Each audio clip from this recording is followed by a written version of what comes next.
কোরবানি তো আপনি আল্লাহর জন্য করতেছেন, এত ফিকির কেন এটার মধ্যে? বিশাল বড় কিছু করতে হবে কেন? খাসি একটা কিনেন, জবাই করেন, শেষ, খালাস, কোরবানি আল্লাহর জন্য হয়ে গেছে।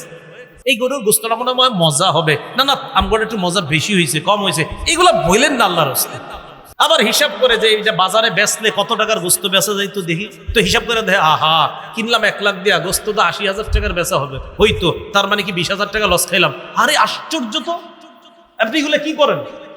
কোরবানি তো আপনি আল্লাহর জন্য করতেছেন, এত ফিকির কেন এটার মধ্যে?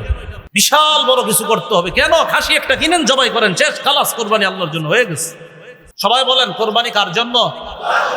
আল্লাহ কিছু যদি খাইতে দেয় খাবো, আল্লাহ তৌফিকে রিজিকে রাখলে খাবো, রিজিকে না রাখলে খাবো না। আমার মাকসাদ আমি পশু জবাই করছি আল্লাহর জন্য, রিজিকে থাকলে খাবো ইনশাআল্লাহ। এটা খাওয়ার আগেও তো মরে যেতে পারি, আমি কোরবানি দেওয়ার একটু পরেও মরতে পারি গোস্ত খাওয়ার আগে। আমার মাকসাদ গোস্ত খাওয়া ছিল না, আমার রব মায়া করে গোস্ত আমারে খাওয়ায়।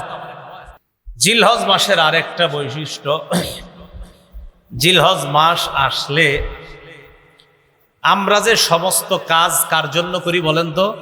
বলেন বলেন কার জন্য? এটা তো সব সময় করতে হবে, বাকি জিলহজ মাস আমাদেরকে এটা বেশি মনে করায় দেয়, শোনো তুমি সব আল্লাহর জন্য করবা, এটা জিলহজ আমাদেরকে মনে করায়। যেমন হাজী সাহেবরা ইনশাআল্লাহ এবছর যারা হজ করবে, তো তারা কাবার সামনে দাঁড়াবে, দাঁড়িয়ে বলবে লাব্বাইক আল্লাহুম্মা লাব্বাইক লা শারীকা লাকা লাব্বাইক, লাব্বাইক আল্লাহ আমি হাজির, আল্লাহুম্মা হে আল্লাহ লাব্বাইকা লাকা লাব্বাইক, আপনার কোনো অংশীদারিত্ব নাই, আমি হাজির। ইন্নাল হামদা সমস্ত প্রশংসা, ওয়ান নি'মাতা সমস্ত নেয়ামত, লাকা আপনার, ওয়াল মুলকা সমস্ত রাজত্ব আপনার, লা শারীকা লাকা লাব্বাইক আল্লাহ আপনার কোনো অংশীদারিত্ব নাই, আপনার সাথে কোনো শরীক নাই, আমি আল্লাহ হাজির আছি এখানে। হাজী সাহেব জিলহজ মাসে আল্লাহর কাছে টাকা পয়সা জান মাল সব খরচ করে গিয়ে আল্লাহর কাছে বলতে, আল্লাহর কাছে এটা বলে 4 দিন পর 3 দিন পর্যন্ত আপনার কি পরিমাণ মেহনত করে দেখেন, এইভাবে আগে পরে এদিকে সেখানে এখানে মেহনত করতে করতে শুধু বুঝায় কোথায় শরীরে আপনার ময়লা লাগতেছে, বালু লাগতেছে, পা গরমে কি পরিমাণ গরমের মধ্যে হাঁটতেছে, কিন্তু হাজী বুঝাইতেছে আমার এই হাঁটা, আমার এই ওঠা, আমার এই বসা, কাবার সামনে আমার উপস্থিত হওয়া, আরাফায় যাওয়া, মুজদালিফায় যাওয়া, মিনায় যাওয়া, মাবুদ আমি সব তোমার জন্য করতেছি। কিন্তু আপনি যদি এমনি চিন্তা করেন, আচ্ছা আরাফায় গিয়ে কি করে, কয় উকুফ, সেখানে অবস্থান করে, তো অবস্থান কি? অবস্থান কি মানে আমার রব বলছে এটা, বাস এটা করতে হবে, বাস এটাই তো রবের জন্য করা। মুজদালিফায় কি, যে সেখানেও যেতে হবে, এরকম কিছু নিয়ম কানুন পালন করতে কি না, এটা রবের হুকুম, সেখানে যাব আমরা, গিয়ে এই কাজগুলা করব, এটাই তো রবের জন্য যে বান্দা সব করে। এই হজ সবচেয়ে বেশি প্রমাণ হয়, ওখানে গিয়ে দেখবেন কি ওখানে হাজী সাহেব অবস্থান করতে হবে, কি অবস্থান বাস করছে, হয়ে গেল, এটাই হজ, আল্লাহর হুকুম বাস পালন করা, এটাই হাজী সাহেব সেখানে গিয়ে করতেছে, কারণ আমার রবের হুকুম, রব বলছে আমার পালন করতে হবে, এখানে আমার যুক্তি খাটানোর কোনো প্রয়োজন নেই। হুকুম কার? আল্লাহর, বাস। তো জিলহজ মাসে আমি যে সব আল্লাহর জন্য করি এটা মনে করায় দেয়। সূরা আলী ইমরানের 97 নম্বর আয়াতে আল্লাহ বলেন, ওয়ালিল্লাহি আলান নাসি হিজ্জুল বাইতি মান ইসতাতা ইলাইহি সাবিলা, যারা আল্লাহর ঘর পর্যন্ত যাওয়ার সামর্থ্য রাখে, এই পরিমাণ টাকা পয়সা যাদের কাছে আছে, তাদের জন্য ফরজ হয়ে যায় আল্লাহর ঘরে গিয়ে উপস্থিত হওয়া, এটা তাদের জন্য ফরজ হয়ে যায়। তো জিলহজ মাসে আল্লাহর জন্য হজ করা। জিলহজ মাসে কোরবানির দিন বান্দা যখন পশু জবাই করে তখন একটা দোয়া পড়ে, কি দোয়াটা? ইন্না সলাতি ওয়া নুসুকি ওয়া মাহইয়ায়া ওয়া মামাতি লিল্লাহি রাব্বিল আলামিন লা শারীকা লাহু ওয়া বিযালিকা উমিরতু ওয়া আনা মিনাল মুসলিমিন। এটা সূরা আনামের 162-163 নম্বর আয়াত আর কি। আল্লাহ বলেন, কুল নবী আপনি বলেন, ইন্না সলাতি আমার নামাজ, ওয়া নুসুকি আমার কুরবানি, আমার ইবাদত, ওয়া মাহইয়ায়া আমার জীবন, ওয়া মামাতি আমার মরণ, লিল্লাহ আল্লাহর জন্য। ইন্না সলাতি আমার নামাজ, ওয়া নুসুকি আমার কুরবানি, ওয়া মাহইয়ায়া, আমার জীবন, ওয়া মামাতি, আমার মরণ, লিল্লাহি রাব্বিল আলামিন, বিশ্বজগতের রব আল্লাহর জন্য, লা শারীকা লা, তার কোনো শরীক নাই, ওয়া বিযালিকা উমিরতু, এই ব্যাপারেই আমাকে আদেশ করা হয়েছে, ওয়া আনা মিনাল মুসলিমিন, আর আমি মুসলমানের অন্তর্ভুক্ত। মুসলমান মানে আত্মসমর্পণকারীদের অন্তর্ভুক্ত। আমি আল্লাহর কাছে আত্মসমর্পণ করে আল্লাহর জন্য পশু কোরবানি করি। জিলহজ মাস আমারে মনে করায় আমার নামাজ আল্লাহর, আমার জাকাত আল্লাহর, আমার হজ আল্লাহর, আমার কোরবানি আল্লাহর। তো অন্যান্য মাসে সবই তো আল্লাহর জন্য করি, বাকি জিলহজ মাস এটা বেশি স্মরণ করিয়ে দেয়। কারণ এই মাসে একটা ইবাদত করতে গিয়ে এমন একটা দোয়া আমরা পড়ি, যেই দোয়ার মধ্যে আছে আমার নামাজ আল্লাহর, আমার কোরবানি আল্লাহর, আমার জীবন আল্লাহর, আমার মরণ আল্লাহর। এটা জিলহজ মাসের 10 তারিখে কত হুজুররা এই দোয়াটা পড়বে, আপনারা যারা কোরবানি করবেন তারাও পড়বেন। এটা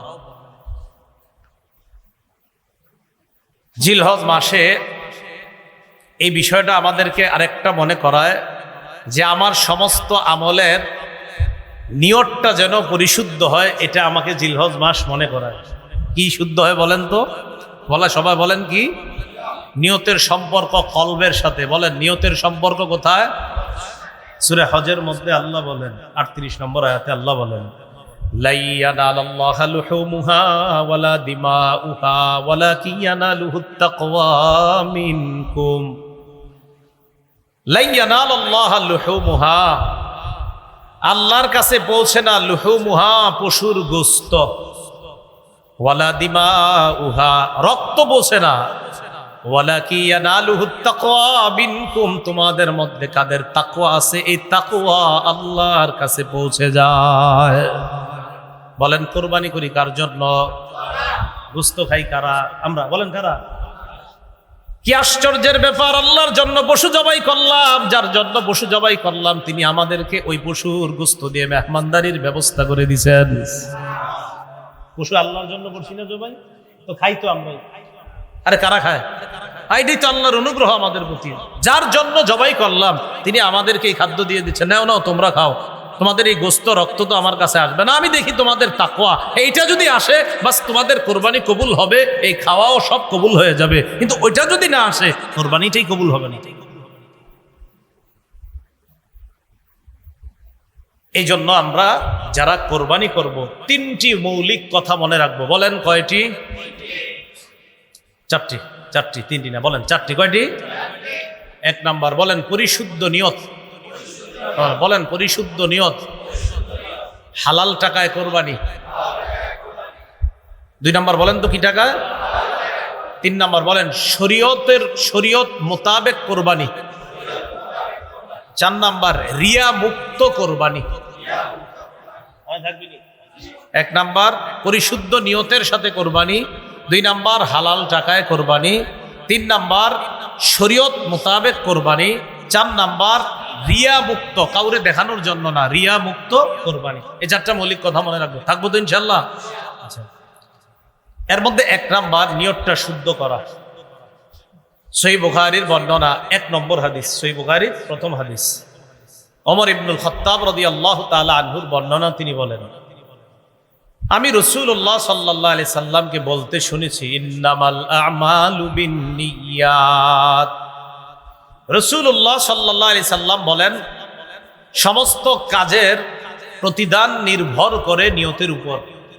বলেন তো সমস্ত কাজের আমলের প্রতিদান নির্ভর করে কিসের উপর? নিয়তের উপর। আমার আমলটা শুদ্ধ হবে কিনা, আমি এই আমল কইরা সওয়াব পামু কিনা, এটা নির্ভর করবে আমার নিয়তটা শুদ্ধ কিনা। যদি নিয়ত শুদ্ধ হয় আমলের সওয়াব আমি পেয়ে যাব। এখন আমি যে আপনাদের সামনে কথা বলতেছি, এই যে কথা বলতেছি, ইব্রাহিম নবী, ইসমাইল নবী, এটা কি কথা? বলেন কথা না কাজ? আমি যে বলতেছি এটা কথা না কাজ? বলেন সবাই, আবার বলেন কথা। বলেন এটা কি? হ্যাঁ, এই কথাটাও অঙ্গের কর্ম। বলেন এই কথাও অঙ্গের। আরেকটু ভালো করে বলেন কথা বলা। বলেন কথা বলা মুখ নামক অঙ্গের কর্ম। এখন এই কথা যদি ভালো কথা হয় এটা ভালো আমল, কথা যদি খারাপ কথা হয় এটা খারাপ আমল। বুঝেননি? আল্লাহ জানে বুঝছেন। সত্য কথা এটা মুখের ভালো কাজ, মিথ্যা কথা এটা মুখের মন্দ কাজ। এই জন্য ইন্নামাল আমালু বিন্নিয়াত মানে ইন্নামা আমালুল জাওয়ারিহি তুসাবু বিন্নিয়াত, অঙ্গ প্রত্যঙ্গের আমলের প্রতিদান দেওয়া হবে, নিয়তের উপর নির্ভর করবে। অঙ্গ প্রত্যঙ্গের আমলের প্রতিদান দেওয়া হবে। হাত একটা অঙ্গ, পা একটা অঙ্গ, কান একটা অঙ্গ, নাক একটা অঙ্গ, মুখ অঙ্গ। এই মুখ দিয়া যা করব এটাও আমল, মুখ দিয়ে যা করব এটাও আমল। হ্যাঁ, আমি মুখ দিয়ে বলছি এটা কথা, এটা মুখের, এই যে মুখ দিয়ে বলছি এটা আমার কথা, তবে এই কথাটা মুখের একটা কাজ। কি মুখ কি করছে এখন? মুখ এখন কথা বলছে। এই মুখের কথা যদি ভালো হয় এটা ভালো আমল, মুখের কথা যদি খারাপ হয় এটা খারাপ আমল। এই জন্য ইন্নামাল আমাল মানে ইন্নামা আমালুল জাওয়ারিহ তুসাবু বিন্নিয়াত, অঙ্গ প্রত্যঙ্গের প্রতিদান নির্ভর করে পরিশুদ্ধ নিয়তের উপর। অঙ্গ প্রত্যঙ্গের আমলের প্রতিদান নির্ভর করে পরিশুদ্ধ নিয়তের উপর। এই ইন্নামাল আমালু বিন্নিয়াত হাদিসটাকে ইমাম শাফি, ইমাম আহমদ ইবনে হাম্বল রাহিমাহুমাল্লাহ তারা বলেন, এই হাদিসটা সুলুসুল ইসলাম, ইসলামের 3 ভাগের 1 ভাগ। পুরা ইসলামকে যদি 3 ভাগ করা হয়, শুধু এই হাদিসটা হবে ইসলামের 3 ভাগের 1 ভাগের ব্যাখ্যা। ইন্নামাল আমালু বিন্নিয়াত। তা আপনাদের মনে আসেনি? কয়টা কথা মনে রাখতে হবে? 1 নাম্বার শুদ্ধ নিয়ত, 2 নাম্বার হালাল। সহিহ বুখারীর বর্ণনা 52 নাম্বার হাদিস, নুমান ইবনে বাশীর রাদিয়াল্লাহু তাআলা আনহুর বর্ণনা। তিনি বলেন, قال رسول الله صلى الله عليه وسلم الحلال بين والحرام بين। রাসূলুল্লাহ সাল্লাল্লাহু আলাইহি সাল্লাম বলেন, হালাল স্পষ্ট, হারাম স্পষ্ট। ওয়া বাইনাহুমা মুশাব্বাহাত ওয়া ফি নুসখা ওয়া বাইনাহুমা মুশতাবিহাত। হালাল স্পষ্ট, হারাম স্পষ্ট, এই দুইটার মাঝে কিছু বিষয় আছে অস্পষ্ট। فمن اتقى المشبهات وفي نسخة فمن اتقى المشتبهات। কোন ব্যক্তি যদি সন্দেহযুক্ত জিনিস থেকে বাঁচে, ফাকাদ ইস্তাবরা লিদীনিহি ওয়া ইরজিহি, ওই ব্যক্তি তার ধর্ম এবং তার মর্যাদা হেফাজত করে নেয়। যেই ব্যক্তি সন্দেহযুক্ত জিনিস থেকে বাঁচে, সে তার ধর্মকে রক্ষা করলো, তার মর্যাদাকে রক্ষা করলো। এখন আপনাদের কমন প্রশ্ন, হুজুর আমরা 3 জন শরীক, এর মধ্যে ওই উত্তর পাড়ার আব্দুর রহিমের টাকাটা একটু সন্দেহ লাগে আমার কাছে, তো সন্দেহ লাগলে এরা নিচ্ছেন কেন? শরিকানার একজনকে সন্দেহ লাগলে এরে নিতেছেন কেন? কথার কথা সন্দেহের মধ্যে 2টা দিক। হুজুর হালালও হতে পারে, হারামও হতে পারে। আল্লাহ না করেন যদি হারাম হয়, তো সবার কোরবানি বাতিল। আর হালাল হলে ঠিক আছে। তো এখন কথা হলো সন্দেহ যেহেতু, এটা করেন না আপনি। এই জন্য মাথায় রাখবেন, সন্দেহযুক্ত জিনিস থেকে বাঁচলে মাসালাও জিজ্ঞাসা করা লাগে না। এটা কিভাবে আমি প্রায় সময় বলি, 2টা ধান ক্ষেত, এই ধান ক্ষেতের মাঝখান দিয়ে একটা ছোট্ট আইল আছে, 2 পাশে 2টা রাস্তা আছে। এই 2 রাস্তা দিয়ে আপনি সহজে রাস্তা পার হতে পারবেন, আবার ধান ক্ষেত 2টার মাঝখানে ছোট্ট আইল দিয়েও পার হতে পারবেন। আপনার উচিত হলো 2 পাশে 2টা বড় রাস্তা আছে, এগুলো দিয়ে চলে যাওয়া। আপনি এটা না কইরা ধান ক্ষেত 2টার মাঝখান দিয়ে ছোট্ট একটা আইল, যে আইল দিয়ে চলার সময় 2 পাশের ধান ক্ষেতের ধান আপনার জামার মধ্যে লাগে কিনা? আপনি ওই পাশে রাস্তায় উঠছেন গিয়ে, এখন আপনার জামায় 12, 13, 20টা ধান 2 ক্ষেত থেকে লেগে গেছে। এখন মাদ্রাসায় ফোন দিয়েছেন কুমিল্লা, ফোন দিয়ে মুফতি সাহেবরে জিজ্ঞাসা করলেন, হুজুর এরকম আমি আরেক 2 জনের ধান ক্ষেতের মাঝখান দিয়ে আসছি, আসার সময় আমার জামার মধ্যে কিছু ধান লেগে গেছে, এখন কি করা? তো যদিও মুফতি সাহেব ফতুয়া দিয়ে দিবে, এটা তো তোমার অনিচ্ছায়, রাস্তা দিয়ে আসার সময় 2-4টা ধান লাগতেই পারে। এখন আমার কথা হইল, আপনি এই মাসালাটা দরকার হইল কেন? এটা কোন হ্যাঁ, আপনি ইন্দে যেতে গেছি, আপনি মাঝখান দিয়া যাওয়ার কারণেই তো এই মাসালার জন্য ফোন দেওয়া দরকার। এই জন্য আমি বলি, সন্দেহযুক্ত জিনিস থেকে যারা বাঁচে ওদের মাসালার দরকার হয় না জীবনে। হারাম তো আপনারা সবাই চিনেন, হারাম কোনটা, হালাল কোনটা মাশাআল্লাহ কম বেশি সবাই জানে। কিন্তু সন্দেহযুক্ত জিনিসগুলা মানুষ যখন করে, তখন এই ফোন দেয় কুমিল্লা মাদ্রাসা, বিভিন্ন মাদ্রাসা, হুজুর একটু ঝামেলা, কি এই বিষয়টা একটু খটকা, কি করতে পারি? তো আমার কথা হলো, আপনি যেটা সন্দেহ এটা গেলেন কেন? 2 পাশে 2টা সুন্দর রাস্তা দিয়া মাঝখান দিয়ে আপনারা হাঁটতে গেছি, কি এটা করেন? 2-4টা ধান যদিও লাগলে আপনি মাফ, মুফতি সাহেবরা ফতুয়া দিবে, এটা সমস্যা নাই। কিন্তু আমার কথা হলো, মাসালাটার দরকার হইল কেন? ইন্দে কেন হাঁটলেন সেটা বলেন। এই জন্য রাসূলুল্লাহ সাল্লাল্লাহু আলাইহি সাল্লাম বলেন, সন্দেহযুক্ত জিনিস থেকে বাঁচলে সে তার ধর্ম, তার মর্যাদা রক্ষা করলো। আল্লাহ বুঝার তৌফিক দান করেন। তো হারাম টাকায় কোনো শরীককৃত নিবিনি না কোরবানিতে, কিন্তু সন্দেহ যদি থাকে, আমি বলবো সন্দেহ থাকলে তার থেকেও দূরে থাকেন। আর আপনাদের উচিত হলো, যদি পারেন, সামর্থ্য থাকলে একা দেন। একা দিলে হালালটা দিলে আপনারটাই দিছেন, হারামটা দিলে আপনি দিছেন। হ্যাঁ, ঝামেলা নাই, আপনি জানেন কি দিছেন না দিছেন। শরিকানা যখন নিবেন, নিলে বুঝে শুনে। এই জন্য আপন 3 ভাই, আপন 4 ভাই, আপন 2 ভাই দিলে এটা খুব ভালো। কারণ আপন 3 ভাই যখন একসাথে দেয় কোরবানি, 3 ভাই জানে আমরা 3 ভাই কি কামাই করি না করি, তখন তাদের মাঝে এই সন্দেহগুলা কাজ করে কম, হারামের বিষয়টা, এই ঝামেলাটা কম আসে। কিন্তু যখনই আপনি অন্য কাউকে নিতে যাবেন, তখন এলাকার 5-6 জন বলবে, কিরে কারে নিলি কোরবানিতে, কেন জানোস না ওর সমস্যা আছে? এই তো আপনার ভিতরে শুরু হয়ে গেল ঝামেলা, হয় কিনা বলেন বিষয়গুলা? তো এই জন্য সন্দেহ যেখানে আছে, এখান থেকে আমরা বেঁচে থাকবো। আল্লাহ কথাগুলা বুঝার তৌফিক দান করে। তাহলে আসেন, 1 নাম্বার নিয়ত শুদ্ধ, 2 নাম্বার হালাল সম্পদ দিয়ে কোরবানি দেওয়া, 3 নাম্বার শরীয়ত মোতাবেক কোরবানি কিভাবে জবাই করব, পশুটা কিভাবে জবাই করব না করব। পশু যখন জবাই করব, আমরা কোন রগটা পর্যন্ত কাটতেই হবে, যেটা না কাটার আগ পর্যন্ত পশুটার ওখানে ছুরি লাগায় আপনি চলে গেলেন, কসাই পরে জবাই করলো, এই বিষয়গুলা খুব ভালোভাবে। এই জন্য আলেম যখন কোরবানি করে, অনেক কসাইরা আপনারা থাকেন, আপনারা কি করেন, যে হুজুর একটা পুষ দিয়ে চলে যান। না, উনি পুষ দিয়ে চলে যান মানে একটা রগ আছে, যেই রগটার মধ্যে ওইটা লাগতে হবে, লাগার পর এরপরে ওইটার জীবন যায়, জান যায়। ওই রগ পর্যন্ত অন্তত কাটতে দেন, এর আগ পর্যন্ত আপনি তাকে সরাই দেন না। আমি কিন্তু জবাই করি না, আমার বলতেছি না, যারা করে জবাই করা উচিত। অনেক আগে 10-12 বছর আগে 1টা বা 2টা পশু জবাই করছিলাম, জবাই করার সুযোগ হয় না বা কোনো কারণে করি না। এখন যাই হোক, এই যে এই কাজটা আপনারা যারা জবাই করবেন, ওলামায়ে কেরাম বা ছাত্র যারা জবাই করবেন, খুব এই জবাইয়ের সময় যেই রগটা আপনার, যেই রগটা অন্তত কাটতেই হবে, যেই রগটা কাটলে তার জানটা যায়, ওই রগ পর্যন্ত আপনি চাকুটা চালাবেন।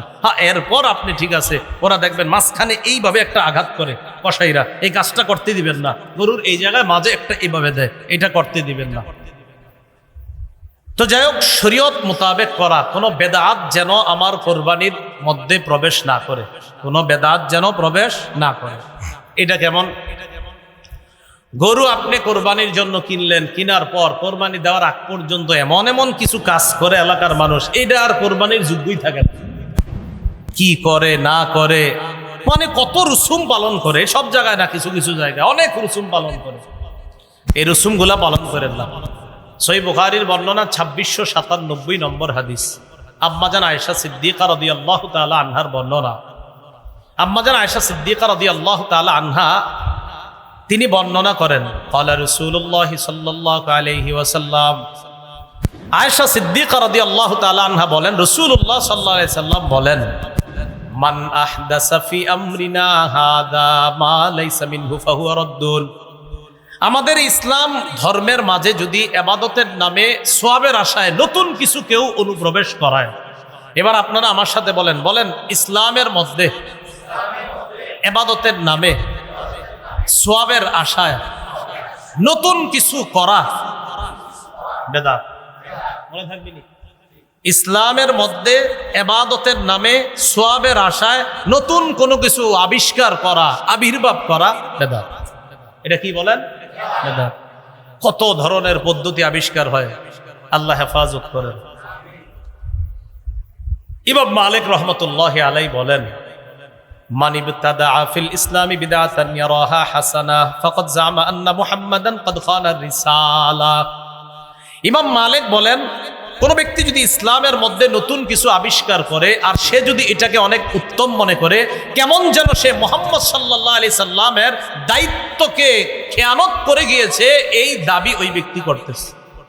আবার বলছি, কেউ ইসলামের মধ্যে নতুন কিছু ঘটাইছে, ঘটানোর পর এটাই উত্তম মনে করতেছে, হ্যাঁ এটাই সুন্দর, সে কেমন যেন এই দাবি করতেছে, আন্না মুহাম্মাদান ক্বাদ খানা রিসালা, মুহাম্মদ সাল্লাল্লাহু আলাইহি সাল্লাম দায়িত্ব পালনে খেয়ানত করেছে। বলেন নাউজুবিল্লাহ। কেন? কারণ উনি নতুন করে কিছু বানানোর অর্থ হইলেই যে নবীজি পুরোপূর্ণ রেখে যাইতে পারে নাই, এই জন্য হজরতে নতুন একটা চালু করছে। এই জন্য রাসূলুল্লাহ সাল্লাল্লাহু আলাইহি সাল্লাম বলেন, আনা ফারাতুকুম আলাল হাউজ, আমি হাউজে কাউসারের পারে দাঁড়িয়ে থাকবো তোমাদেরকে পানি পান করানোর জন্য। মান মাররা আলাইয়া শারিবা, আমার সামনে দিয়ে যে অতিক্রম করবে সে হাউজে কাউসারের পানি পান করবে। ওয়ামান শারিবা লাম ইয়াজমা, আর যে হাউজে কাউসারের পানি পান করবে সে আর পিপাসার্ত হবে না। তাহলে নিয়ম কি জানলাম? হাউজে কাউসারের সামনে দিয়ে যে যাবে সেই পানি পান করবে, আর যে পানি পান করবে সে জান্নাতে যাওয়ার আগে আর পিপাসা লাগবে না, কিয়ামতের মাঠে কষ্ট হবে না। সুম্মা লা ইয়ারিদান্না আলাইয়া আকওয়ামুন ইয়ারিফুনানি ওয়া আনা আরিফুহুম ওয়া ইয়ারিফুনানি, এরপর আমার সামনে দিয়ে একদল মানুষ যাবে যাদেরকে আমি চিনি, যারা আমাকে চিনে। আমি তাদেরকে পানি পান করাইতে চাইবো যখন, ইউহালু বাইনি ওয়া বাইনাহুম, আমার মাঝে আর তাদের মাঝে একটা প্রতিবন্ধকতা সৃষ্টি করা হবে। আমি বলবো, আল্লাহ ইন্নাহুম মিন উম্মতি, তারা তো আমার উম্মত, আমার উম্মত আর আমার মাঝে কেন প্রতিবন্ধকতা সৃষ্টি করা হলো? তাদেরকে তো আমি পানি পান করাইতে চাই। নবীর সামনে দিয়ে যে যায় তাই পানি পান করে, কিন্তু একদল আসার পর নবীর মাঝে আর তাদের মাঝে পর্দা দেওয়া হয়। আল্লাহর পক্ষ থেকে জবাব দেওয়া হবে, ইন্নাকা লা তাদরি মা আহদাসু বা'দাক, আপনি জানেন না আপনি দুনিয়া থেকে চলে আসার পর এরা ইসলামের মধ্যে নতুন কত কিছুর আবিষ্কার করছে, এটা আপনার জানা নাই। এমন এমন বেদাত আবিষ্কার করছে, এটা আপনি জানেন না হাবিব। নবী তখন বলবে, সুহকান সুহকান লিমান গায়্যারা দীনি লিমান বাদদালা দীনি, দূর হও আমার সামনে থেকে, দূর হও আমার সামনে থেকে। আমার শরীয়ত আমি রেখে আসলাম যে শরীয়ত, এই শরীয়ত যে পরিবর্তন করছে সে আমার সামনে থাকা দরকার নাই। পানি পান করানো তো দূরের কথা, রাসূল বলবে, দূর হও, কিসের পানি পান? মনে রাখবেন, বেদাতীদের সবচেয়ে বড় দলিল জাল, আর যত কিছু জাল বর্ণনা, সবচেয়ে বড় দলিল দেয় জাল বর্ণনা দিয়ে। কি বর্ণনা দিয়ে? যত জাল বর্ণনা আছে এইগুলারে দলিল হিসাবে পেশ করে বিভিন্ন রুসুমাত আবিষ্কার করে। আমি কিন্তু কোনো রুসুমাতের নাম বলি নাই, বলি নাই, কিন্তু খালি বলছি যে যারা বেদাত আবিষ্কার করে তাদের প্রধান দলিল থাকে জাল। কি দলিল থাকে? জাল। এখন দেখেন, এই কথা ওই ব্যক্তি তার গায়ে নিবে যে জাল বর্ণনা করে। বুঝেন নাই? আমার এই কথাটা ওই ব্যক্তি তার গায়ে নিবে যে জাল বর্ণনা করে, আর যে জাল বর্ণনা করে না তিনি গায়ে নিবে না। তো দেখবেন আমি যে বক্তব্যটা দিলাম এই জায়গাটা, যে বেদাতি যারা নতুন বেদাত চালু করে এদের মূল দলিল হয় জাল বর্ণনা। এখন বলবে, হ্যাঁ সে কিভাবে বললো? আরে আমি কি আপনারে বলছি কেন? আপনি কি জাল বলেন? যদি কয় হ্যাঁ, তাহলে তো আপনাকেই বলছি। যদি বলেন না, তো আপনাকে বলি নেই। মাথায় রাখবেন। আমি বললাম জাল প্রধান দলিল হয়, বেদাতীদের প্রধান দলিল হয় যত জাল বর্ণনা। এবং আমি কিছু কিতাব বলে দিতে পারবো, এই কিতাবগুলো পড়ে পড়ে এই জাল বর্ণনাগুলো দেয়। এর মধ্যে একটা জাল বর্ণনার অনেকগুলা জাল বর্ণনা, একদম জাল বর্ণনায় ভরা জাল বর্ণনা এমন কিছু কিতাব আছে। এর মধ্যে একটা বড় কিতাব আছে নাম নি'মাতুল কুবরা, এত জাল বর্ণনা এটার মধ্যে। এখন বলতে পারেন, হ্যাঁ আপনি এটা বললেন, আপনি কি জাল বলেন? যদি বলেন হ্যাঁ, তো আপনারই বলছি। যদি বলেন না, তো আপনাকে বলি নেই। এটা আমার কথা সবসময় মনে রাখবেন, আমি কখনো কাউকে বলি না যে এটা আপনাকে। আমি বলি, বলার পর সেটা যদি আপনি করে থাকেন তো আপনি শুধরে যান, যদি না করে থাকেন সেটা তো আপনার জন্য এ ওয়াজ না। কি ঠিক বলেন? যে কথাটা বলছি এটা ঠিক, ঠিক আছে না? কথাটা বুঝে ঠিক বলছেন? হ্যাঁ। তাহলে বেদাতের বড় দলিল হয় জাল। বেদাতের বড় দলিল হয় কি? যত জাল বর্ণনা আছে এগুলা দলিল হিসেবে দাঁড় করাবে, এরপরে বলবে। আল্লাহ আমাদেরকে হেফাজত করেন। কোরবানির ক্ষেত্রে মৌলিক 4 কথা, এর মধ্যে 1 নাম্বার নিয়ত শুদ্ধ, 2 নাম্বার, 3 নাম্বার মানে বেদাত মুক্ত ভাবে কোরবানি করা, 4 নাম্বার কি? রিয়া। কি রিয়া ছাড়া, মানে লোক দেখানো ছাড়া কোরবানি করা। আচ্ছা পুরাটা বলবেন, রিয়া কি? রিয়া ছাড়া করা। তিরমিজি শরীফের বর্ণনা 2382 নম্বর হাদিস, 2382 নম্বর হাদিস, উকবা ইবনে আমির থেকে বর্ণনা। তিনি বলেন, আন্না শুফাই আল আসবাহি দাখাল আল মাদিনা। বিখ্যাত তাবি শুফাই আল আসবাহি মদিনায় আসছে। ফাইদা হুয়া বিআবি হুরায়রা, হঠাৎ মদিনায় এসে দেখে আবু হুরায়রা রাদিয়াল্লাহু তাআলা, রাসূলের সাহাবী, তিনি হাদিস পড়াচ্ছেন। ইজতামা আলাইহিন নাস, মানুষ তাকে চারদিক থেকে ঘেরাও করে আসে। তিনি মানুষকে প্রশ্ন করলেন, এটা কে? ফাকালু আবু হুরায়রা, চিনো না এটা আবু হুরায়রা, রাসূলের সাহাবী।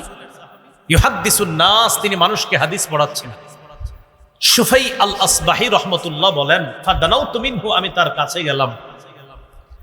তার কাছে গিয়ে কআদতু বাইনা ইয়াদাইহি, কাছাকাছি বসলাম।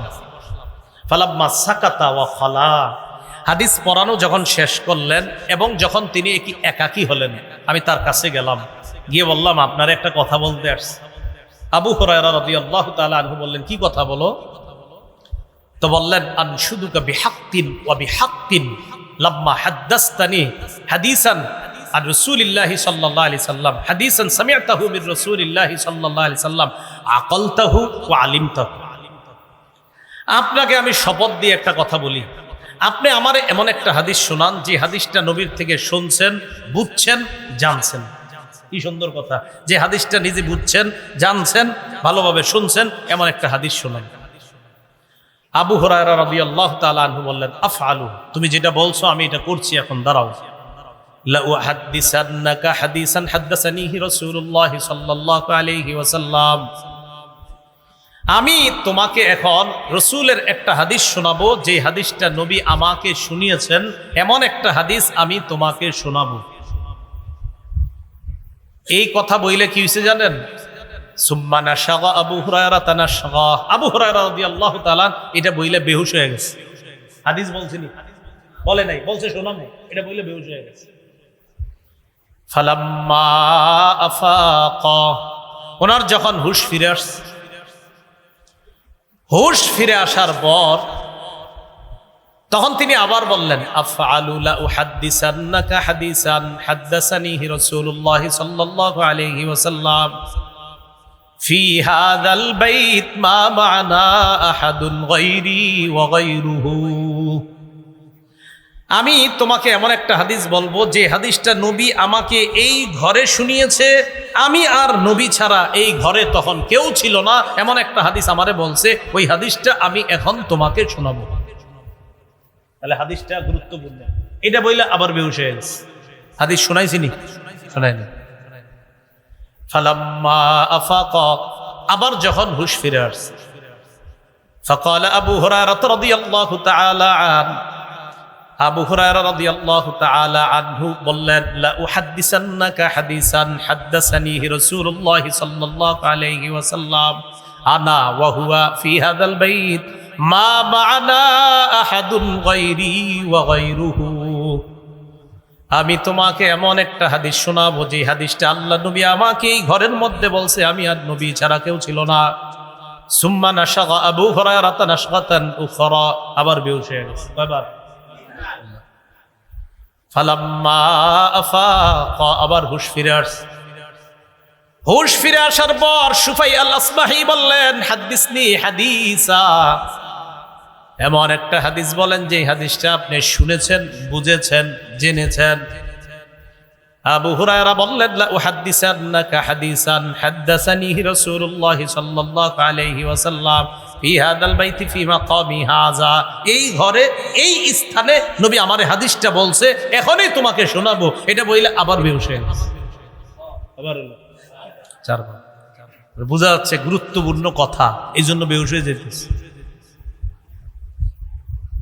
এরপর ওনার হুশ ফিরে আসার পর ওই বর্ণনা, মানে যিনি হাদিস শুনতে চাইতেছে তিনি বলেন, সুম্মা মালা খাররান আলা ওয়াজহিহি, এবার আবু হুরায়রা রাদিয়াল্লাহু তাআলা আন এইভাবে চেহারার উপরে এইভাবে আপনি বেহুশ হয়ে পুরো যাবে, আমি কি করলাম, তাড়াতাড়ি গিয়ে ধরলাম, ধইরা আমার সাথে ট্যাক লাগায় বসায় রাখছি, বসায় বললাম, আমার মেহেরবানি করে হাদিসটা শোনান, আপনি বারবার বেহুশ হচ্ছেন কেন, এটা কি হাদিস?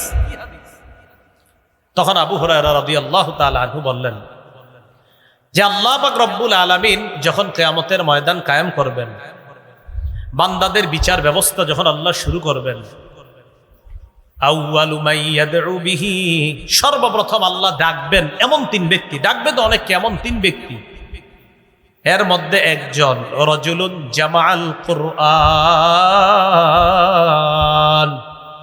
যে ব্যক্তি কোরআন জমা করেছে, মানে আলেম হইছে, তাকে ডাকবে প্রথম। দুই নাম্বার ওয়া রাজুলুন সাহিবুল মাল, টাকা পয়সাওয়ালা, দান করছে দুনিয়াতে, ডাকবে। ওয়ারাজুলুন কুতিলা ফি সাবিলিল্লাহ, আরেক ব্যক্তি যে আল্লাহর রাস্তায় শহীদ হয়েছে এমন তিনজনকে ডাকবেন। ডাকার পর আলেমকে আল্লাহ বলবেন, আমি তোমাকে ওই জিনিস শিক্ষা দিলাম, আল্লামতুকা আলা মা আনজালতু আলা রাসূলি, আল্লামতুকা মা আনজালতু আলা রাসূলি, আমি আমার নবীর উপর যা নাজিল করলাম এই বিদ্যা আমি তোমাকে শিক্ষা দিলাম। ফামাদা আমিলতা ফিমা উল্লিমতা, যা জানছো জানা অনুযায়ী কেমন আমল করলা? জবাব দিবে, আকুমু বিহি আনা আল-লাইলি ওয়া আনা আন-নাহার, সকাল সন্ধ্যা আমল করছে। আল্লাহ বলবে, না, মিথ্যা কথা, কাযাবতা, তুমি মিথ্যা বলছো। তুমি কি বলছো? মিথ্যা বলছো। লিউকাল, তোমারে যেন বলা হয়, ইন্নাহু কারিউন, অমুকে বড় কারি, অমুকে বড় আল্লামা, অমুকে বড় আলেম, অমুকে বড় শেখুল হাদিস, অমুকে বড় মুফতি, অমুকে বড় মুহাদ্দিস, তুমি এই কারণে ইলম শিখছো। এটা আল্লাহ বলার পর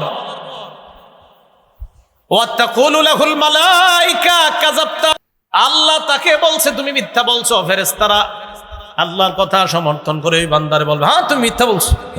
প্রথমে আল্লাহ বলবে তুমি মিথ্যা বলছো, ফেরেশতারা বলবে হ্যাঁ মিথ্যাবাদী তুমি। এই কথা বলার পর অন্য বর্ণনা আসসাহিবা আলা ওয়াজহিহি, মাথাটা নিচে পাগুলা উপরের দিকে দিয়ে হেঁচড়াইতে হেঁচড়াইতে জাহান্নামে ফেলা। যাও, তুমি কি কারণে ইলম শিখছো? এক নাম্বার রিয়া, দেখানোর জন্য শিখছে। দুই নাম্বার সম্পদ ওয়ালারে ডাকবে। কেন দান? সম্পদ ওয়ালারে ডাকে বলবে, তোমারে সম্পদ দিয়েছিলাম আমি, কি করছো? আলাম ওয়াসি আলাইকা, আমি কি তোমাকে সম্পদশালী করি নাই? সে বলবে, বালা ইয়া রব, হ্যাঁ আল্লাহ সম্পদ দিয়েছেন, তো কি করছো? জবাব দিবে, আসিল রাহিম, আমি রক্তের সম্পর্ক রক্ষা করেছি। ও আস্তা সদ্দাকু, আল্লাহ আমি সদকা করতাম, অনাথ সদকা করতাম। আল্লাহ বলবে মিথ্যা কথা। লিউকাল ইন্নাহু জাওয়াদ, ফুলানুন জাওয়াদ, যেন তোমারে বলা হয় অমুকে বড় দাতা, এই জন্য তুমি দান করতা। না হয় তুমি 5 জনের যাকাতের 5টা লুঙ্গি দিয়ে ছবি তুলে ফেসবুকে কেন দিছিলা বলো? 5 জন মহিলার 5টা শাড়ি দিয়ে তুমি ফেসবুকে ছবি দিছো, তো তোমার নিয়ত কি? তুমি তো এটাই নিয়ত তোমারে মানুষ বড় দাতা বলবে। হ্যাঁ জানি না, একটা কথার কথা, হয়তো ফেসবুকে দিছে এই নিয়তে যে আল্লাহ আমি দিলাম, অন্য আরো 10টা মানুষ দেয়, তাহলে ঠিক আছে। তার নিয়ত তো আমরা জানি না, কিন্তু যদি নিয়তটা এটা হয় যে আমি দিলাম, মানুষ দেখুক আমি কত বড় দাতা, নিয়ত জানে কে? আল্লাহ। তোমাকে বলা হয়েছে দুনিয়াতে অকত কিল, তুমি বড় দাতা, দুনিয়াতে বলা হয়েছে, যাও জাহান্নামে যাও। গেল জাহান্নামে। শহীদ আসো, আল্লাহ রাস্তায়, আমার রাস্তায় জিহাদ করছো তুমি না? কেন করছো? আল্লাহ কাতালতু হাত্তা কুতিলতু, আমি লড়াই করতে করতে শহীদ হয়ে গেছি। হ্যাঁ, আল্লাহ বলবে কেন? বলবে আপনার জন্য। আল্লাহ, মিথ্যা কথা, তোমারে বীর বাহাদুর বলা হয় যেন এই নিয়তে তুমি জিহাদ করছো। দুনিয়াতে মানুষ তোমারে অনেক বীর বাহাদুর বলছে, যাও জাহান্নামে যাও, জাহান্নামে। আবু হুরায়রা বলেন, উলাইকা সালাসাতুল্লাতি তুসাআরু বিহিমুন নার, এই 3 ব্যক্তির দিয়ে আগুন প্রজ্বলিত করা হবে জাহান্নামে। কেন বলেন তো? ইলম শিখছে, জিহাদ করছে, আল্লাহর জন্য না দেখানোর জন্য? 4 নাম্বার কোরবানি, এটা ইবাদত। এই ইবাদত আল্লাহর জন্য করা, দেখানোর জন্য না করা। তাহলে বলেন তো, 1 নাম্বার নিয়ত শুদ্ধ করা, 2 নাম্বার হালাল মাল দিয়ে কোরবানি করা, 3 নাম্বার বেদাত মুক্ত ভাবে শরীয়ত মোতাবেক কোরবানি করা, 4 নাম্বার রিয়া মুক্ত, মানুষকে দেখানোর জন্য না, আমার রবকে খুশি করার জন্য কোরবানি করা। এই গরুর গোশতটা মনে হয় মজা হবে, না না আমগর একটু মজা বেশি হয়েছে, কম হয়েছে, এগুলো বললেন না আল্লাহর রাস্তায়। আবার হিসাব করে যে এটা বাজারে বেচলে কত টাকার গোস্ত বেচা যায় তো দেখি, তো হিসাব করে দেখে, আহা কিনলাম 1 লাখ দিয়া, গোস্ত তো 80,000 টাকার বেচা হবে, হইতো তার মানে কি 20,000 টাকা লস খাইলাম। আরে আশ্চর্য তো, আপনি এগুলো কি করেন? কোরবানি তো আপনি আল্লাহর জন্য করতেছেন, এত ফিকির কেন এটার মধ্যে? বিশাল বড় কিছু করতে হবে কেন? খাসি একটা কিনেন, জবাই করেন, শেষ, খালাস, কোরবানি আল্লাহর জন্য হয়ে গেছে। বলেন, সবাই বলেন, কোরবানি কার জন্য? আল্লাহ কিছু যদি খাইতে দেয় খাবো, আল্লাহ তৌফিকে রিজিকে রাখলে খাবো, রিজিকে না রাখলে খাবো না। আমার মাকসাদ, আমি পশু জবাই করছি আল্লাহর জন্য, রিজিকে থাকলে খাবো ইনশাআল্লাহ। এটা খাওয়ার আগেও তো মরে যেতে পারি, আমি কোরবানি দেওয়ার একটু পরেও মরতে পারি গোস্ত খাওয়ার আগে। আমার মাকসাদ গোস্ত খাওয়া ছিল না, আমার রব মায়া করে গোস্ত আমারে খাওয়ায়। তাহলে কোরবানির উদ্দেশ্য আল্লাহরে খুশি করা। হারাম মাল এটা যেন শরীক না হয়, হারাম টাকার অংশীদার তাদের থেকে খুব সতর্কতা অবলম্বন করা। 8টা পর্যন্ত থাকার কথা ছিল, 12 মিনিট বেশি হয়েছে। আল্লাহ পাক রব্বুল আলামিন আমাদের সকলকে যে কথাগুলো শুনলাম বললাম এই কথাগুলোর উপর আমরা সকলে যেন আমল করতে পারি, আল্লাহ তৌফিক দান করেন। ভাই যাওয়া হয়েছে, আর যায়েন না। এই ইউটিউবার ভাইরা মসজিদে না আসা ভালো, আপনারা মসজিদে আইসেন না, মসজিদে না আসাই ভালো। আমার ওস্তাদ আমারে কয় কি তুমি কি শুটিং করো মসজিদে? আর কিভাবে বললে বুঝবেন বলেন? ওস্তাদ এই কথা বারবার বলে। এগুলো আল্লাহর ওস্তে মসজিদে আপনারা এগুলো নিয়ে আসলে এগুলো ওস্তাদদের কানে যায়, কে দেয় জানি না, কেউ হয়তো দেয়, পরে ফোন দিয়া আপনার ধমকায়, কেউ মসজিদে শুটিং করো এইসব বলে ওস্তাদরা। ঠিক আছে, এটা আসলেই খারাপ দেখা যায়। মসজিদে এতগুলা ক্যামেরা না আনা ভালো, এটা খারাপ, আসলেই খারাপ দেখা যায়। ওই দিন এক সাধারণ পাবলিক বলতেছে কয় মসজিদে যাই নামাজ পড়তে, গিয়ে দেখি ওখানে আরে কি আজীব অবস্থা। এই জন্য আসলে মসজিদগুলা এগুলা কম আসা ভালো। এগুলা আমরা ভদ্রভাবে নিলেই তো হয় কথাগুলা। আল্লাহ সকলকে বোঝার তৌফিক দান করেন। সুবহানাল্লাহি ওয়া বিহামদিহি সুবহানাকাল্লাহুম্মা ওয়া বিহামদিকা আশহাদু আল্লা ইলাহা ইল্লা আনতা আস্তাগফিরুকা ওয়া আতুবু ইলাইক।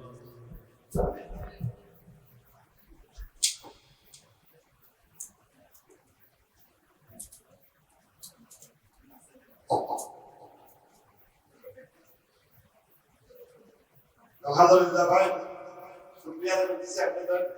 আমাদের বহু কষ্ট করে এখানে আসছে, শুকরিয়া আদায় করতেছি। আর আমাদের রাস্তা হুজুর আছে, হুজুর বয়ান করবে, একজন না ভাই হুজুর বয়ান করবে, একজন ভাই এটা সকালে বসে ভাই হুজুর বয়ান করবে।